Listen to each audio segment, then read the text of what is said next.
Mesdames et messieurs, bonsoir. Merci d'avoir choisi RTI1 à la 1 de ce 20h. Coup de filet réussi des douanes ivoiriennes à la frontière ghanéenne. Les faits limiers ont intercepté 2 individus à Noé. Ils avaient en leur possession 33 kg d'or brut qui s'apprêtaient à écouler sur le territoire ivoirien. Mais ils ne parviendront pas à leur fin. Arrêtés, ils répondront de leurs actes devant les tribunaux. Le médiateur de la République continue ses actions de renforcement de la paix et de la cohésion sociale sur le territoire national. Adama Toungara vient d'installer les comités de veille et de suivi de la cohésion sociale. C'était à l'issue de la 2e réunion du Conseil de médiation. La 3e chaîne du groupe RTI a 1 an d'existence. 1 an que cette chaîne thématique consacrée au sport et à la culture fait partie du quotidien des Ivoiriens. Les responsables de la 3 proposent des programmes alléchants. Ils entendent davantage œuvrer pour 3 fois plus de sport et de musique. La France, dont plus de 5000 militaires sont déployés au Sahel, va reprendre ses opérations conjointes avec les forces armées maliennes. La France avait décidé de suspendre sa coopération bilatérale à la suite d'un coup d'État en mai dernier au Mali. Soyez les bienvenus sur RTI1. Du micro à la plume, en passant par la danse, le mannequinat, le cinéma, l'artiste ivoiro-béninoise Madou Isbat dit Madou la daronne, la culte Mama réalise son rêve d'adolescente, celui d'écrire un livre. C'est un roman autobiographique bilingue, français et anglais, intitulé « Mon parcours, un challenge perpétuel ». L'auteur nous livre son journal intime. Madou la daronne nous entraîne dans son univers, les dits, les on-dit, les non-dits. Elle dit tout sans tabou. Mais pour quelles raisons, quelles leçons en tirer? Notre invité de la page culture de ce samedi nous répondra. Bonsoir Madou la daronne. Bonsoir madame. La culte Mama. Alors dites-nous, d'où tirez-vous ce nom? La culte Mama la daronne est un nom qui a été imposé par des amis, des hommes de culture, parce que ces amis se disent, mais Madou, depuis on te connaît, tu es là, tu ne bouges pas, tu es là, la mode vient, la mode te subit, tu es là. Mais je pense qu'on aura le temps de mieux expliquer cela aux téléspectateurs de la RTI. Justement, alors vous êtes aujourd'hui une femme leader, charismatique, talentueuse, intemporelle, je peux me le permettre. Et vous avez décidé d'ouvrir votre journal intime. Vous allez nous dire tout à l'heure pourquoi. Comment vous êtes parvenue aujourd'hui d'artiste, devenue écrivaine. On va se retrouver dans une trentaine de minutes. À tout à l'heure, Madou la daronne, mais restez pour le moment avec nous. Vous êtes ivoirienne. Absolument, je suis ivoirienne. Voilà, et vous aimez la paix, comme tous les Ivoiriens d'ailleurs qui nous suivent. On renforce dans notre pays la cohésion sociale. Et le médiateur de la République continue d'apporter sa pierre à l'édifice de la paix sur le territoire national. Adama Toungara installe des comités de veille et de suivi de la cohésion sociale. Kader Sogodogo a suivi l'étape de Mankono pour vous. 2e réunion du Conseil de médiation à Yamoussoukro. L'institution, le médiateur de la République, dresse le bilan de ses activités. On retiendra une élection présidentielle d'octobre 2020 mouvementée par endroits. Le médiateur de la République a été présent pour amener la paix et la cohésion sociale. L'élection des députés qui a suivi atteste bien le retour d'un climat apaisé. La recherche de la cohésion sociale en Côte d'Ivoire doit demeurer une quête perpétuelle. Nous avions constaté que partout où nous avons mis en place des comités de veille, il n'y avait pas eu de remous politiques ou sociaux importants. Dans les départements, nous avons mis en place des comités de veille. Pour réussir une cohésion sociale durable, après l'installation des médiateurs délégués, place désormais à la mise sur pied des comités de veille et de suivi de la cohésion sociale. C'est une action qui s'inscrit dans la droite ligne du médiateur de la République, M. Adama Toungara, qui, à sa prise de fonction, a privilégié le mode d'anticipation et de prévention sur les conflits. Une médiation proactive, une médiation de proximité. Celui de Mankono fonctionne désormais. C'est pour faire un appui, sinon on l'est toujours. Du 1er au 30e, on est toujours dedans. Alors c'est pour nous donner encore une force, encore de plus. Les missions assignées au comité de veille sont claires. Évaluer de manière périodique la situation de la cohésion sociale dans les départements, organiser le dialogue communautaire en vue de prévenir et régler les conflits, sensibiliser les communautés à la cohabitation pacifique et au respect de la différence, informer les médiateurs délégués de toute situation susceptible de troubler la paix et la cohésion sociale. Et voilà comment on bâtit la cohésion dans notre très beau pays. Ici, en Côte d'Ivoire, il existe une école de médiateurs professionnels. Leur mission consiste, entre autres, à permettre aux partis opposés d'aboutir à la résolution rapide des différends. La 5e promotion des médiateurs professionnels vient de recevoir son diplôme de fin de formation, baptisé promotion Hortense à Kangui. Il s'engage à consolider la paix en Côte d'Ivoire, nous rapporte Walter Amadou Ouattara. Ces 16 impétrants sont issus de la promotion Hortense à Kangui. Désormais des médiateurs professionnels, ils ont été formés pendant 12 mois pour contribuer à la prévention et à la résolution des conflits. La médiation professionnelle est une discipline nouvelle. C'est seulement en 2014 que la première loi sur la médiation professionnelle a été prise en Côte d'Ivoire. Il n'y avait donc pas de médiateurs. En 5 ans, on a formé 70 médiateurs professionnels en Côte d'Ivoire qui vont aider à la résolution amiable des conflits en Côte d'Ivoire. Le médiateur est l'acteur de la cohésion sociale. Et c'est dans ce but que nous allons lancer l'opération que nous avons dénommée la caravane de la médiation. Nous prévenons le conflit et également nous jouons une action d'acteur, de réparateur quand le conflit s'est déclenché. Donc nous ferons ce rôle. Le dialogue social en temps de crise est le thème choisi de cette remise de diplôme à la promotion 2020 de l'école professionnelle de la médiation et de la négociation. Promotion parrainée par le président de l'Académie des sciences, des arts, des cultures d'Afrique et des diasporas africaines, ASCAD. Il faut que vous ayez des commissions scientifiques pour réfléchir sur les mutations, parce que le problème ne se résout pas de lui-même. Il se résout par rapport à l'environnement, à la société. Ce n'est pas banal, parce que la plupart de nos échecs au sud ici viennent de ce que nous sommes attelés à un problème, mais nous ne voyons pas le comportement des autres problèmes. Plusieurs personnalités, au nombre desquelles Douya Traoré, représentant le président du Conseil national du dialogue social, le président du conseil d'administration de la RTI, Akasaï Lazare, le maire de la commune de Cocody, Jean-Marc Yassé, ainsi que des universitaires et des membres de la famille de l'illustre disparu Hortense à Kangui, ont rehaussé de par leur présence cette cérémonie de fin de formation. On en arrive à ce coup de fil réussi des douanes ivoiriennes à la frontière ghanéenne. Les fins limiers ont intercepté 2 individus à Noué. Ils avaient en leur possession 33 kg d'or brut soigneusement dissimulé qui s'apprêtaient à écouler sur le territoire ivoirien. Mais ils ne parviendront pas à leur fin puisqu'ils ont été arrêtés et ils sont mis à la disposition de la justice. Le témoignage de l'enseignant Bakayoko. Beaucoup de filets à l'actif de la direction régionale des douanes d'Aboissou. 2 individus suspects en possession de 33 kg d'or brut frauduleux viennent d'être appréhendés au niveau de Noé à la frontière ivoiro-ghanéenne. C'est au cours d'un contrôle effectué sur le premier suspect que les agents ont découvert les métaux soigneusement dissimulés dans les poches d'un blouson enfoui dans un sac. Un deuxième individu s'est par la suite présenté comme étant le propriétaire de la marchandise sans fournir les documents requis en l'espèce. Les colis frauduleux, composés de 15 plaquettes métalliques de coloration jaunâtre, semblables à de l'or, ont été aussitôt acheminés au laboratoire de la Sodémie en vue d'en déterminer la nature. Les résultats de cette analyse révèlent qu'il s'agit de l'or brut dont les teneurs oscillent entre 22 et 23 carats, d'un poids total d'un peu plus de 33 kg.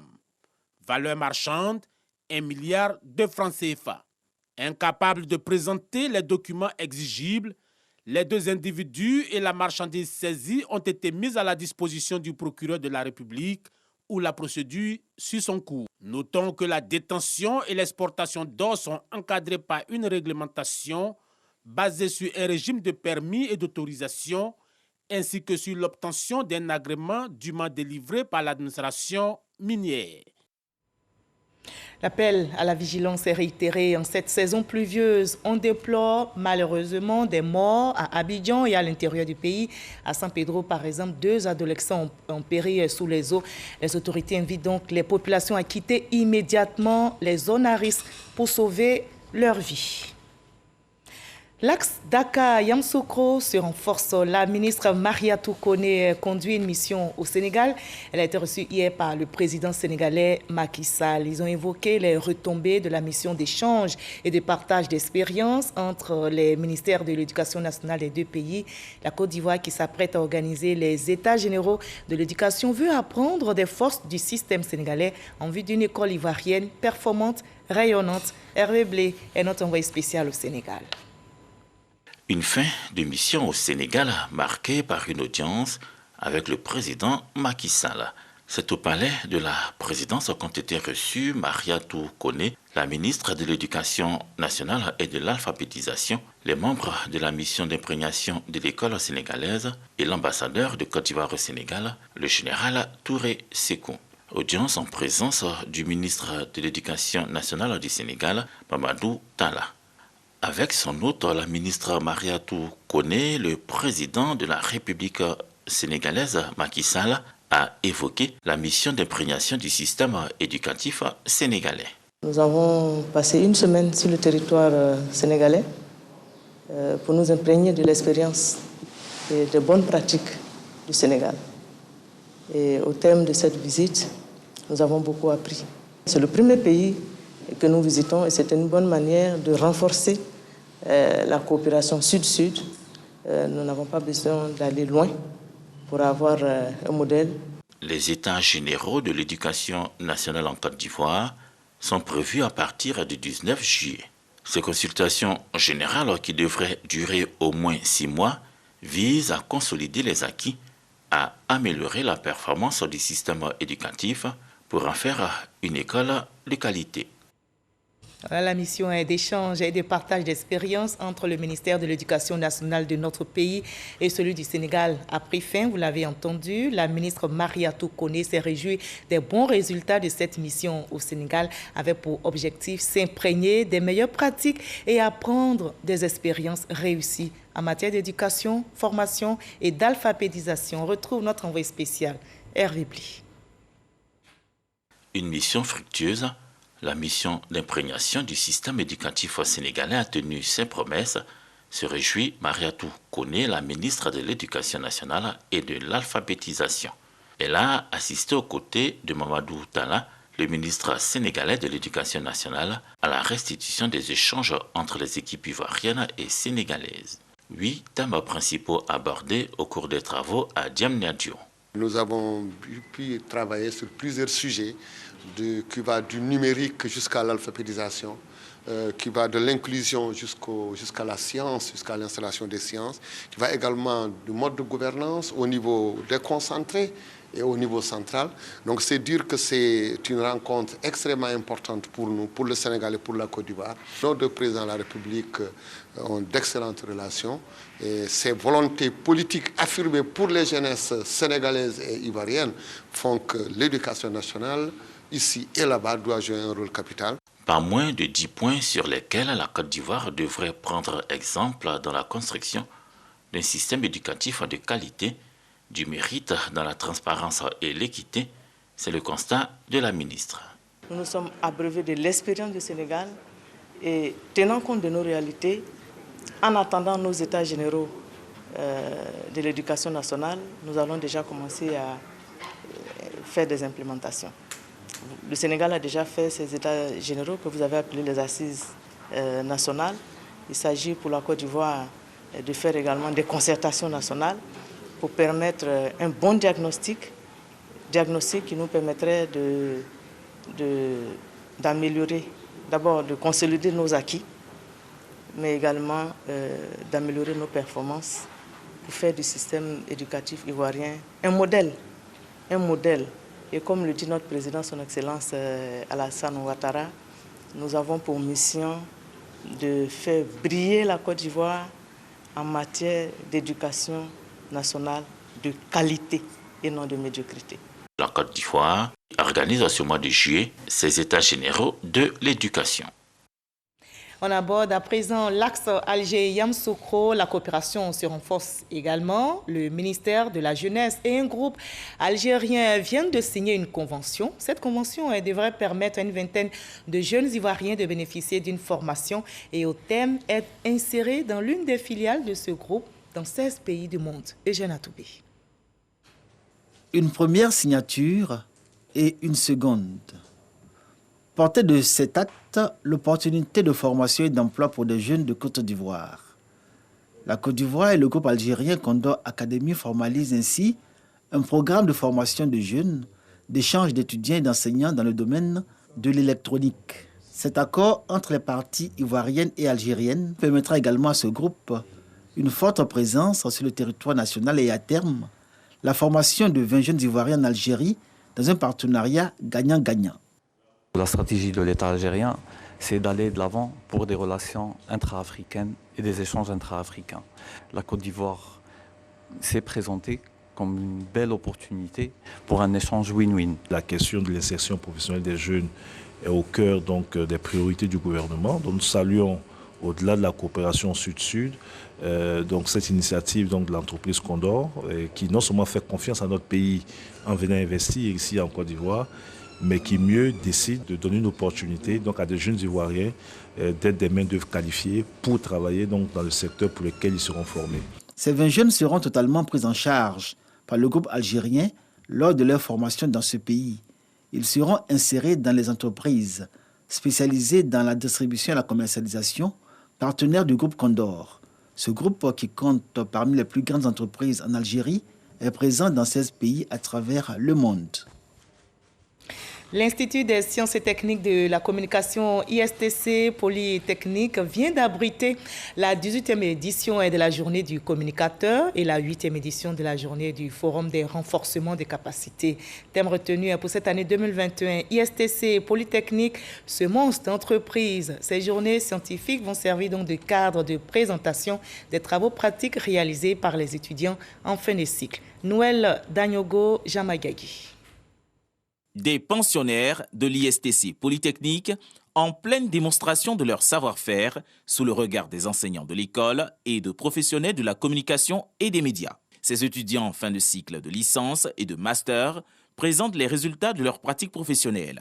Nous sommes à la 18e édition de la journée du communicateur, couplée de la 8e édition du forum des renforcements de capacités. Avec cette simulation d'agence que nous venons de faire, je suis apte à travailler. Placées sous le thème ISTC Semences d'entreprise, ces journées visent à exposer le savoir-être et les expériences des étudiants des écoles de journalisme, de production audiovisuelle, de publicité, des télécoms et des arts numériques. Les journées scientifiques 2021 interviennent après de bonnes nouvelles pour l'Institut. L'homologation de tous les 10 diplômes délivrés par l'ISTC. Le thème de cette année, c'est une invitation à créer sa propre entreprise, à être son patron et le patron des autres. Les ministres de tutelle, Amadou Koulibaly et Adama Diawara, ont invité à l'occasion de ces journées scientifiques les étudiants à développer leur esprit d'entrepreneuriat, gage de leur insertion professionnelle. Le thème de cette année, ISTC Semences d'entreprise, est que chacun de vous puisse s'inscrire dans l'idée qu'il est un futur entrepreneur, que lui aussi, il va embaucher, il va créer sa PME, il sera un patron. Il faut penser à l'auto-emploi. Et quand on voit la thématique de l'année académique de l'ISTC, ça veut dire clairement que l'ISTC s'est inscrit dans cette voie de l'auto-emploi. Les journées scientifiques 2021 de l'Institut des sciences et techniques de la communication, ISTC Polytechnique, s'adressent aux 400 auditeurs des formations initiales et continues. Elles se déroulent sur 2 jours. Vous l'avez adopté, vous l'aimez et vous la suivez. Il s'agit de la 3, la 3e chaîne du groupe RTI qui a 1 an d'existence. Voilà donc 1 an que cette chaîne thématique consacrée au sport et à la culture fait partie de votre quotidien où que vous soyez. L'équipe de Didier Bléou compte encore vous faire plaisir avec ses programmes alléchants. Les responsables de la 3 entendent davantage œuvrer pour 3 fois plus de sport et de musique. Godfrey Kamawa, Franck Quadio. La 3 à 1 an. 1 an au service des férus du sport et de la musique. Ce que j'aime chez la 3, c'est l'émission Pi Polémique, avec la venue des artistes et puis le fait que tout le monde puisse parler librement. C'est très agréable, c'est assez simple, c'est pas formel, c'est assez informel. Et ça rend la télé plus agréable. 1 an déjà que la 3 s'est engagée dans une démarche de qualité dans ses productions. Satisfait des téléspectateurs encore plus exigeants dans un espace concurrentiel. On espère que ça continue déjà et puis que le public apprécie par rapport au travail parce qu'il y a eu beaucoup de boulot qui a été fait, il y a eu beaucoup de boulot. Et j'espère surtout que les gens comprendront qu'aujourd'hui, il faut une chaîne comme la 3 pour les jeunes. Bon anniversaire la 3. 3 fois plus de sport et de musique, la 3 entre désormais dans une autre dimension. Les responsables de la chaîne entendent œuvrer dans cette dynamique afin de maintenir la place de leader du groupe RTI dans l'espace audiovisuel ivoirien. Dans notre métier, il faut continuer d'avancer. On ne va pas dormir sur nos lauriers. On est bien conscient que la 3 aujourd'hui est dans le cœur de la jeunesse ivoirienne et africaine. C'est une chaîne un peu décalée qui a décidé de casser un peu les codes de la télévision. On va rentrer dans une autre dimension. Mais tout ça, c'est pour faire plaisir aux téléspectateurs, aux internautes, à la jeunesse, parce que nous les écoutons. Nous voulons que la 3 soit le reflet de la jeunesse ivoirienne. À l'occasion de ce premier anniversaire, représentant Fousseni Dambélé, directeur général de la RTI, Denis Messan a rassuré de la volonté de la direction générale à œuvrer davantage pour l'amélioration des programmes et des conditions de travail. C'est le 15 février 2020 que feu le Premier ministre Amadou Gon Coulibaly lançait officiellement le démarrage des programmes de la 3.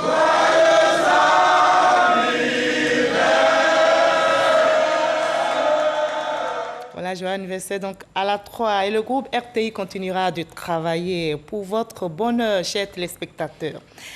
Dans un autre registre, la Côte d'Ivoire veut améliorer le taux de rapatriement de ses recettes d'exportation afin de se conformer à celui prescrit par l'UEMOA qui est de 80%. Mais comment y parvenir? La stratégie est trouvée procéder à la dématérialisation complète de la procédure de déclaration de rapatriement des recettes d'exportation.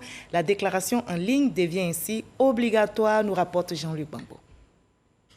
Depuis le 1er juillet 2021, tous les rapatriements des recettes d'exportation sont obligatoirement déclarés en ligne. Un autre pas important dans le processus de dématérialisation des outils et moyens de collecte des ressources.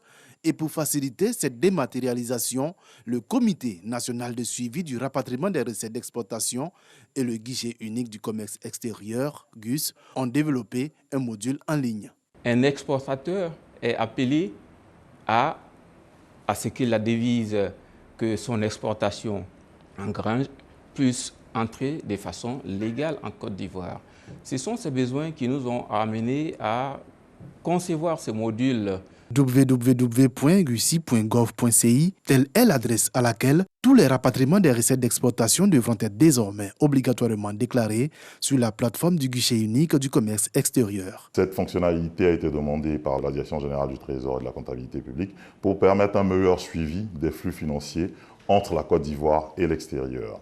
Cette dématérialisation permettra notamment un meilleur suivi du rapatriement des recettes d'exportation par les autorités monétaires et de contrôle, douane, trésor public, banque centrale. Il y a beaucoup de bénéfices à l'utiliser, beaucoup d'avantages. Principalement, l'opérateur aujourd'hui ou son représentant peut obtenir son autorisation et son engagement de change sans se déplacer. Chacun est sur son ordinateur à partir d'une connexion Internet et il obtient l'autorisation ou le document dont il a besoin. Le rapatriement des recettes d'exportation joue un rôle important dans les échanges avec l'extérieur. Il alimente les réserves d'échange de la BCEAO qui permettent au pays d'honorer ses engagements avec l'extérieur, notamment assurer le règlement des factures d'importation, le service de la dette extérieure et le paiement des dividendes. Des chercheurs qui cherchent et qui trouvent, on en trouve bien sûr en Côte d'Ivoire. Des chercheurs ivoiriens justement se mobilisent pour apporter une riposte à la menace portée par une bactérie sur le manioc. Cette menace engendre d'énormes pertes en termes de rendement. Une menace identifiée en Afrique australe, centrale et au Nigeria voisin du Cameroun. Pour venir à bout justement de cette maladie du manioc, ces chercheurs ivoiriens sont en quête de financement, nous rapporte Jeanne Atoubi. C'est une riposte que préparent les chercheurs du Centre régional d'excellence pour les phytopathogènes transfrontaliers WEV contre la striure brune, une maladie virale qui touche particulièrement le manioc et actuellement fait des ravages dans plusieurs pays d'Afrique subsaharienne. Le plan de riposte dont la mise à exécution nécessite un financement est présenté au ministre-gouverneur du district autonome d'Abidjan par le professeur Peter Justin. L'enjeu de ce plan de riposte est de maintenir la productivité du manioc en Côte d'Ivoire et garantir la sécurité alimentaire.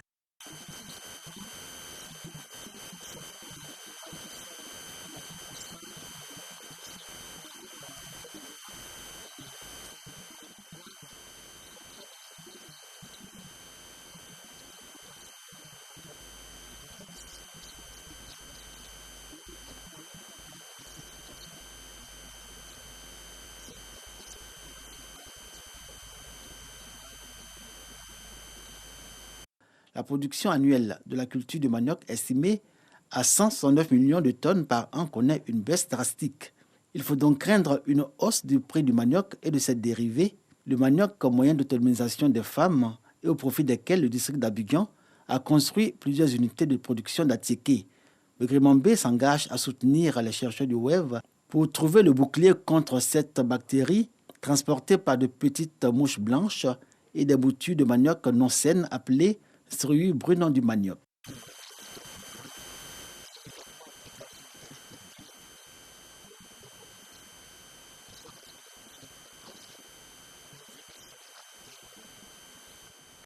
Professeur Justin Peter rappelle que la striure brune est aux portes de la côte ouest africaine et qu'il urge de mener la riposte.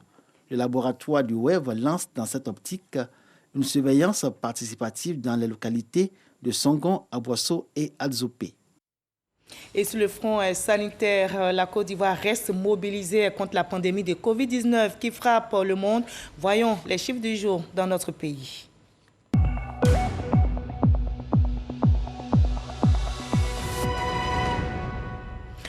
Restons vigilants, le coronavirus circule. Ce samedi 3 juillet, on dénombre en Côte d'Ivoire 43 cas positifs sur 2218 échantillons prélevés, soit 1,9% de cas positifs, 36 nouvelles guérisons et 0 décès, 281 cas actifs, 791 306 personnes se sont faites vacciner à ce jour. Et faisons-nous tous vacciner, préservons notre santé et celle des autres.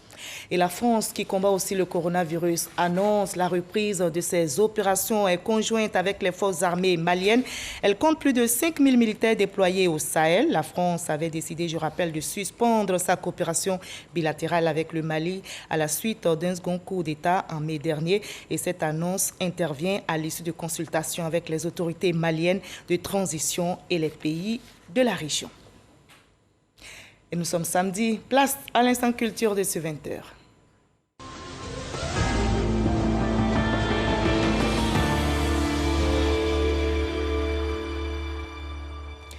Ce samedi 3 juillet, l'ambassadeur d'Israël en Côte d'Ivoire a procédé à une remise d'équipements à 2 acteurs de la mode en vue de faciliter leur insertion professionnelle. La cérémonie s'est tenue dans les locaux de l'école professionnelle des métiers de la mode et du mannequinat. Astou Touré d'Agnogo a suivi ce reportage. Du matériel de couture et de coiffure composé entre autres de 4 piqueuses, une brodeuse, une surfileuse, un lave-tête, une boutonnière, des casques et des ventilateurs remis par son Excellence Léo Vinoveski, représentant l'État d'Israël en Côte d'Ivoire. Cette action vise à soutenir les acteurs de la mode impactés par l'actualité sanitaire mondiale et à promouvoir ce corps de métier.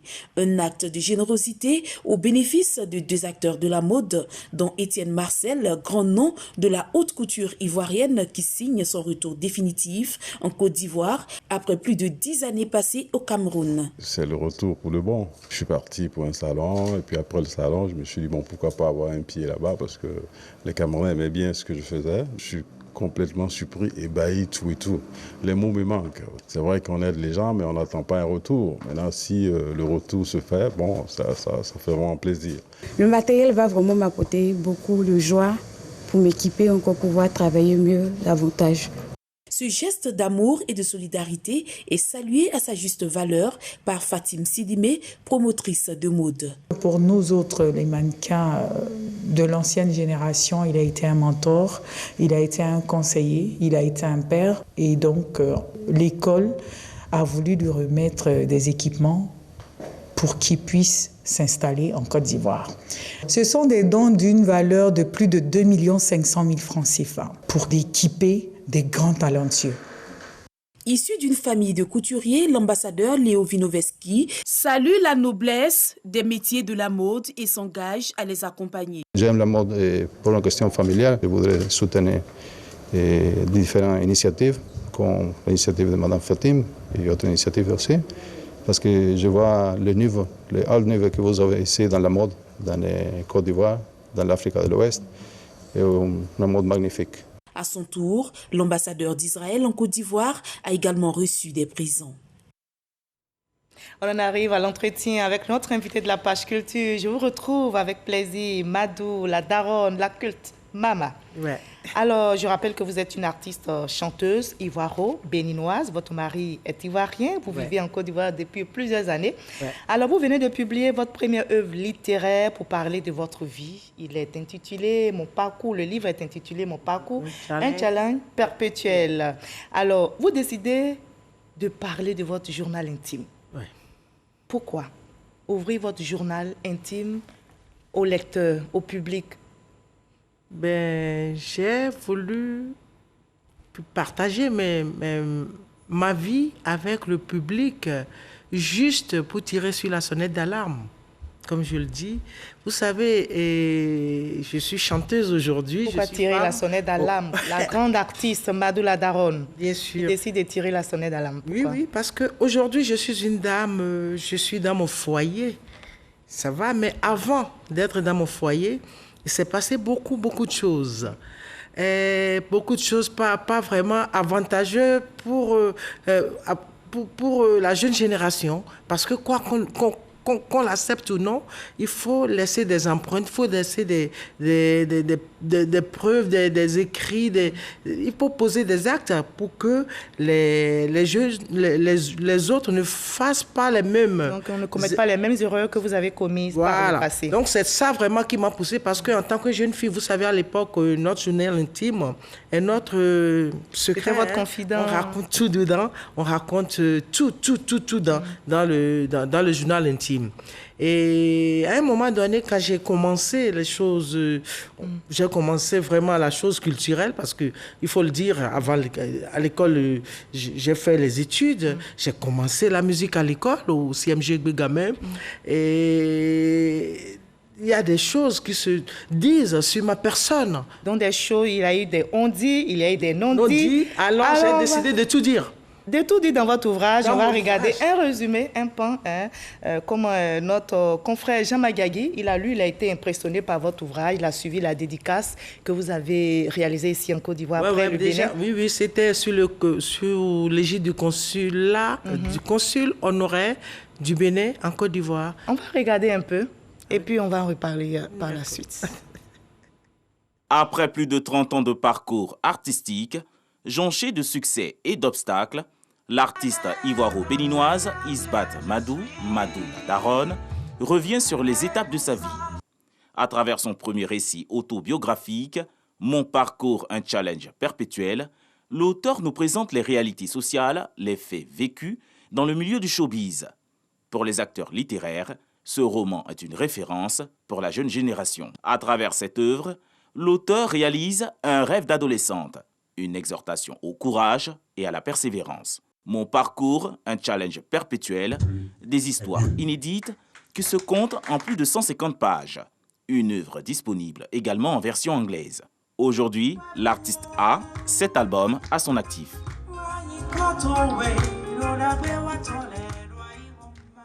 Et le 8e est en préparation. Alors, vous évoquez dans votre livre sans complexe votre vie d'enfant, d'adolescente jusqu'à l'âge adulte. Alors, on va aller par étapes. Quel enfant était Madou?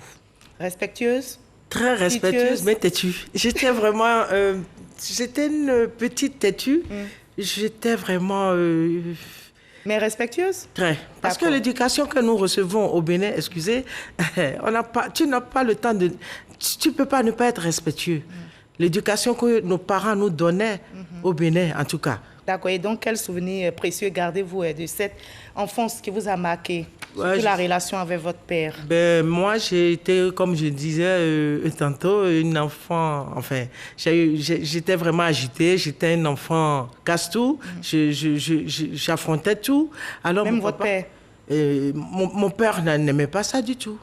Et chez nous, vous savez, quand on te dit arrête, là, arrête, comme on le dit aujourd'hui à nos enfants, arrête. Chez nous, en même temps, tu dis arrête, on te tape, arrête. Et ça vous a mis sur le chemin, le droit chemin. Droit chemin, je ne regrette pas d'avoir vraiment reçu cette éducation qui, aujourd'hui, m'ouvre des portes. Parce que cette éducation nous pousse même à rester humbles. D'accord. Alors, vous avez dit, vous n'étiez pas aussi, vous étiez une enfant agitée. Alors, vous avez certainement commis des erreurs parce qu'on sait que l'adolescence est aussi un moment très tumultueux. Ouais. Alors, évoquez un peu, quelles sont ces erreurs qui vous ont marqué jusqu'à aujourd'hui? Bien là, les erreurs d'ado, mais je peux vous dire, en étant un enfant déjà chaud, je faisais des choses qui ne plaisaient pas à mon papa.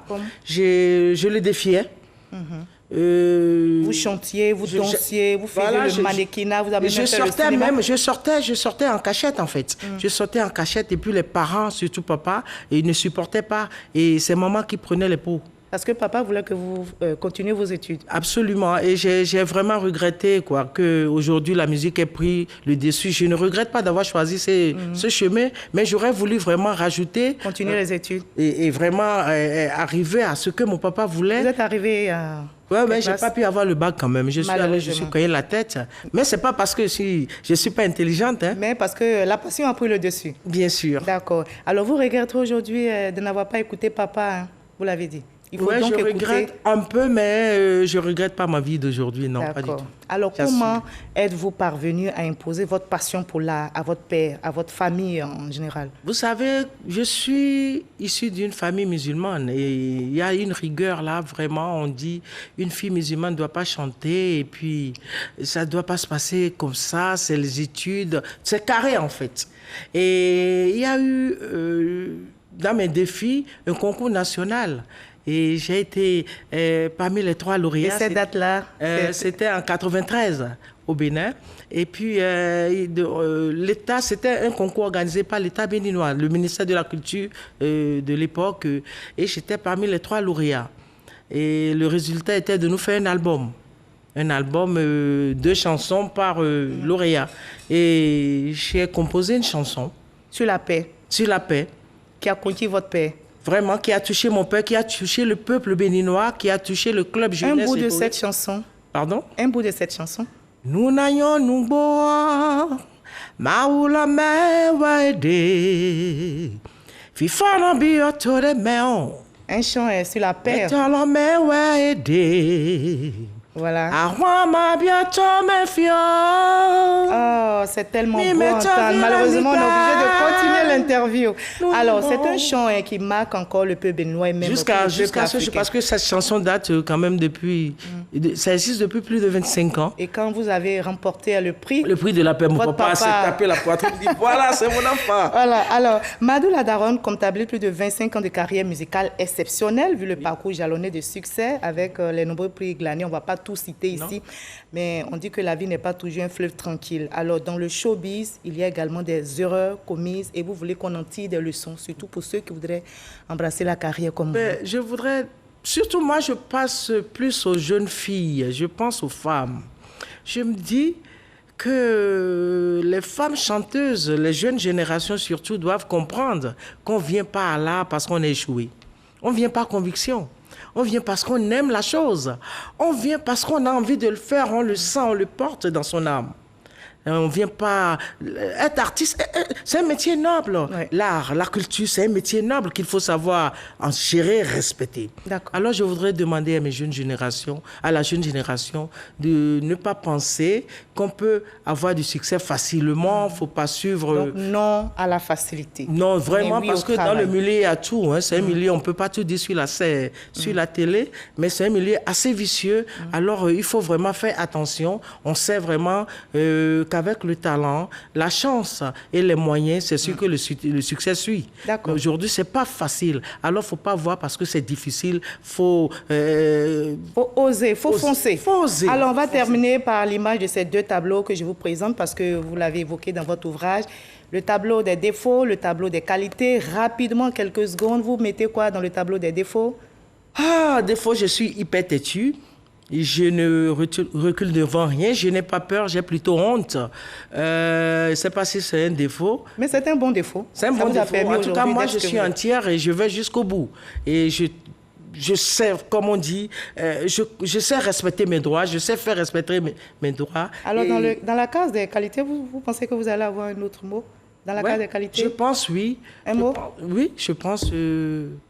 Je dis qu'on n'a pas besoin de m'aimer, mais on a le devoir de me respecter parce que je sais me faire respecter. Et parce que vous aimez ce que vous faites et vous le faites si bien. Merci bien. Merci Madoula Daron d'avoir répondu à nos questions. Merci à la RTI, merci à mon époux, permettez s'il vous plaît, c'est grâce à lui je suis ivoirienne. À notre compatriote. Merci beaucoup au peuple béninois, le Bénin, la Côte d'Ivoire, nous sommes comme ça. Ouais. Et que Dieu protège l'Afrique. D'accord. Alors, votre roman est un véritable chef-d'œuvre que je recommande fortement aux téléspectateurs en quête de valeurs et de repères. Vous écrivez et vous chantez aussi très bien. On attend donc impatiemment ce 8e album. Alors, un coup d'essai, un coup de maître, Madoula Daron, du micro à la plume pour parler de sa vie au lecteur et en tirer surtout des leçons. On retient pour chacun que la vie est un défi à relever, un bonheur à mériter, une aventure à tenter. À demain 20h, prenez soin de vous.